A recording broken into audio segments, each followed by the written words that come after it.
आप सभी को फिर से नमस्ते, गुड मॉर्निंग। मैं आपका दोस्त, आपका होस्ट, आप सभी को स्वागत करता हूँ। Justification by faith and evangelistic media ministry प्रस्तुत करता है दैनिक वचन बचना और बचाना में। आज गुरुवार 28 अप्रैल 2022। आज का विषय है जो हमें एक बनाता है। वचन लिया गया है यूहन्ना का पुस्तक 17 का 20 और 21। यहाँ पे इस प्रकार लिखा गया है, यूहन्ना का पुस्तक का 17 का 20 और 21। मैं केवल इन्हीं के लिए विनती नहीं करता, परंतु उनके लिए भी जो इनके वचन के द्वारा मुझ पर विश्वास करेंगे। 21 पद, कि वे सब एक हो जैसा तू है पिता मुझ में है और मैं तुझ में हूँ, वैसे ही वे भी हम में हो, जिससे संसार विश्वास करे कि तू ही ने मुझे भेजा है। वचन पढ़ाई सुनाई पे खुदावन आशीष करे। आज का वचन बहुत महत्वपूर्ण वचन। हम देख रहे हैं कि जो हमें एक बनाता है। अब हमें कौन एक बनाता है? हम कितने लोग हैं आज भिन्न भिन्न जगह पे हम बैठे हैं, दूर दूर पे बैठे हैं, पर एक दूसरे को जोड़ पा रहे हैं क्योंकि हम खुदा के कलाम को पढ़ते हैं तो हम खुदा में जोड़ पाते हैं एक दूसरे को। आज हम कहते हैं कि संसार के जितने भी हम लोग हैं, हम सभी एक परिवार हैं और हम सभी को मालूम है कि हम सभी एक परिवार होके आए हुए भी हैं। देखिए यहाँ पे जब हम देखते हैं, जो अमेरिका है उनका एक लाइन था, उन्होंने इस तरीका से एक अपना थीम बनाया था कि one nation under one God, एक राज्य एक खुदा के भीतर। ये जो वर्ड है ये काम भी करने लगा और उन लोगों का बीच में बहुत सारे चेंजेस आया और उसके बाद प्रभु में बढ़ते रहे और प्रभु में आगे बढ़ते रहे। आज हम देखते हैं अमेरिका प्रभु में बहुत आगे बढ़ रहा है, बहुत अच्छे तरीका से, और बहुत सारे अच्छी चीज, बहुत सारे जो खुदा को पसंद नहीं है वो भी अभी कुछ चीज शैतान भी काम कर रहे हैं उनके बीच में। इज़राइल भी खुदा के भीतर आना उन्हें जरूरी था, खुदा का छत्र छाया में आना बहुत उन्हें जरूरी था, लेकिन वो नहीं हो पाए क्योंकि खुदा उन्हें प्रेम करता है, खुदा उन्हें चलाना चाहता है, खुदा उनके साथ है। इसीलिए हम यही देखते हैं कि वो हमारे साथ साथ आप सभी को चलाना चाहता है। वो इज़राइल को निकालना चाहता था, इज़राइल को एक बनाना चाहता था वो, और खुदा ये हमेशा करना चाहा और करते रह रहा है। जितने भी संसार में लोग हैं उन सभी को एक बनाना चाहता था उनके पुत्र यीशु द्वारा, जो कि हम सभी जानते हैं। उनके पुत्र द्वारा उन्होंने ये संसार को, जितने भी लोग हैं उन सभी को एक बनाना चाहा। और जो मंडली है, मंडली के लोगों को हर एक चीज से, हम मंडली में जब जाते हैं हम देखते हैं भिन्न जाति में या भिन्न धर्म में क्या है, एक दूसरे को गिराना, एक दूसरे का ये मेरे से कम जाति वाले हैं, वो मेरे से, मैं उससे कम जाति वाला हूँ, वो मुझसे बड़ा है जाति में। सो ऑल दिस थिंग्स हमारे जीवन में बहुत सारा काम करता है। हम हमारा नेशनलिटी, जो हम इंडियन है, पाकिस्तान है, ये सब इत्यादि बात हमारे बीच में बहुत काम करता है। और उतना ही नहीं, हमारा जो पिछला ज़िंदगी है, हमारा बाप दादा का ज़िंदगी या हमारा माँ बाप का ज़िंदगी या हमारा पुरखा का ज़िंदगी भी हमारे जीवन में बहुत सारा उतार चढ़ाव का कारण बन जाता है, जो कि हमें ये चीज़ नहीं लेके आना चाहिए हमारे बीच में, ताकि हम इसे एक कारण न बनाए हमारे जीवन का।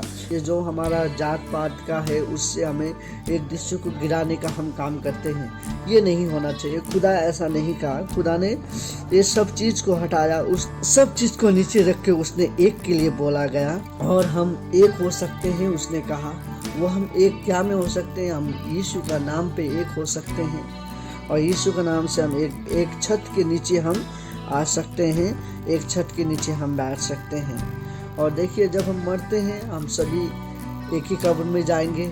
हम जब मरते हैं हम कुछ नहीं लेके जाते हैं। सबसे पहले हमने देख तो लिया, हर एक चीज़ में हमें रेसिज्म होता है, हम हर एक चीज़ में हमें भेदभाव करता है। यदि हम किसी से जात में छोटा है तो हमें भेदभाव होता है। यदि किसी से कपड़ा हमारा ख़राब हो और कोई अच्छा कपड़ा लगाया उसमें हम हो जाते हैं। कभी कभी हमारा जो चरित्र है वो भी हमारा रेसिज्म का कारण बन जाता है। और कभी कभी हम जब नौकरी पे नहीं लगते हैं, हमारा सीनियर जूनियर का ये सब कारण बन जाता है। और कॉलेज में ज़्यादातर क्या होता है, कॉलेज में लोग एक दूसरे को सीनियर जूनियर बोल के जो रेसेस करते हैं उसका एक कारण है। सो ये सब इत्यादि बातें हम देखते हैं कि हमारे जीवन में बहुत बड़ा काम करता है। एक शरीर है, एक इंसान का जो शरीर है वो शरीर देखिए जो उसका अंग है अलग अलग है, लेकिन वो सब जुड़ के एक शरीर होता है। जैसे पैर होता है, हाथ होता है, आँख होता है, सिर होता है, कान होता है, मुख होता है, पेट होता है। ये सब चीज़ को हम अलग अलग कर दे तो उनका कोई अस्तित्व नहीं रहेगा जीवन में। लेकिन जब हम इस चीज़ों को एक करते हैं तब इनका अस्तित्व का साथ साथ ये एक अच्छा सुंदर चीज़ बनता है, इंसान। तो वो इंसान बनने के साथ साथ इनका हर चीज़ काम करता है। सो वैसे ही खुदा ने हम सभी को एक एक का अंग बनाया है। यदि हम मंडली में हैं तो एक एक अंग बन के बैठे, यदि हम समाज में हैं तो एक एक अंग बन के बैठे, यदि हम संसार में हैं तो एक एक अंग बनने के लिए कोशिश करें। आज देखिए संसार एक दूसरे के लिए लड़ाई पे लड़ाई कर रहा है। अरे हमें मर के हम कुछ लेके जाने वाले नहीं हैं। हम जो है इधर ही है, जो हमारे लिए बांटा गया है हम उसी में संतुष्ट रहें। हमें जो दिया गया है, हम देश देश लड़ाई कर रहे हैं। अभी भी हम देख रहे थे कि यूक्रेन और रशिया जो अभी लड़ाई कर ही रहा था, इसी में लोग मर रहे हैं। मेरा ज़मीन तेरा ज़मीन बोल के हम जो कर रहे हैं, ये हमारे साथ हम कुछ भी लेके जाने वाले नहीं है। बस हम एक ही लेके जाएंगे जो है आत्मा। शरीर भी हमें छोड़ के जाना पड़ेगा। सो हमें आत्मा के लिए काम करना जरूरी है। खुदावन कहता है कि हमें एक होना चाहिए।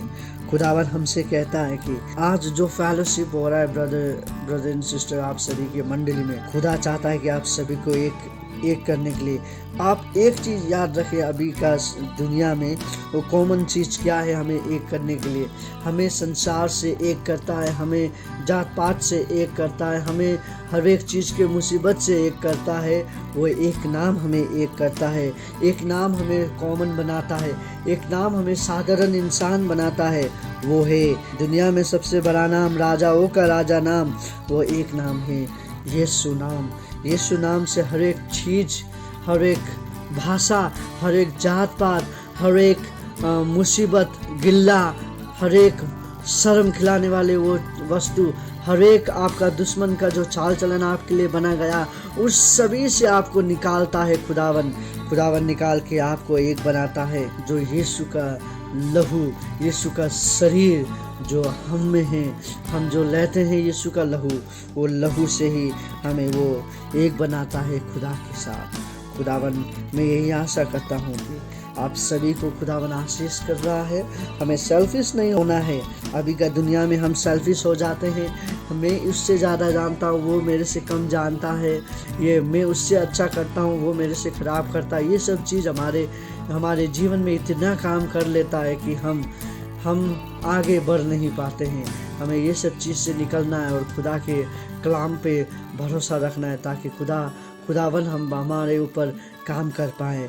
आप सभी को धन्यवाद ये वचन सुनने के लिए। हम यही आशा करते हैं कि ये वचन आप अपने तक ही सीमित ना रखें, आपके दोस्तों तक भी पहुंचाएं। खुदावन आपके परिवार को आशीष करे, आपको आशीष करे, आपको एक करे। हमें एक होना है प्रार्थना करके खुदा के लहू में, शरीर में। खुदावन आप सभी को आशीष करे। आपका दिन शुभ हो।